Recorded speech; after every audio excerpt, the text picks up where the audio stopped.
রাজাকার দিয়ে ভোট পাওয়া যাবে?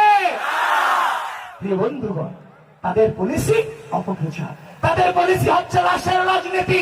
আপনারা দেখে থাকবেন, পাবনাতে শিবির কর্মী তার মিছিলে গুলি চালিয়ে বিএনপির উপরে দায় চাপানোর অপচেষ্টা করে নাই? এই করছে কিনা ভাই?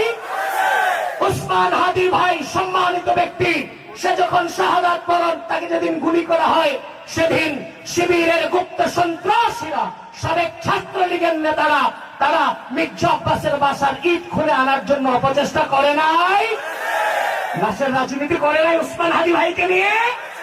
তারা মনে মনে চাচ্ছিল উসমান হাদি ভাই মরে যাক, শহীদ হোক, সেটার মধ্যে তারা লাশের রাজনীতি করতে চেয়েছে।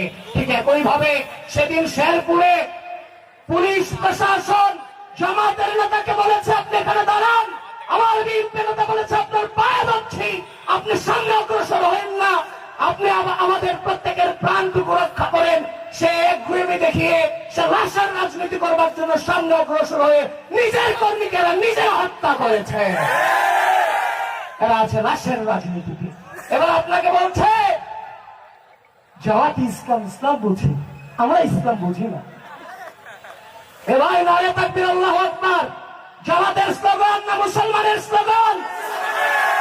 এই মাঠকে কাঁপিয়ে বলতে হবে নারে তাকবীর, নারে তাকবীর, নারে তাকবীর।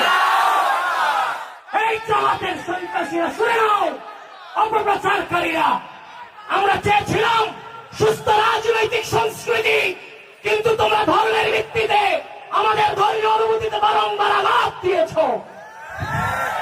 নারে তাকবীর, আল্লাহু আকবার মুসলমানের স্লোগান, কোন দলের স্লোগান হতে পারে না।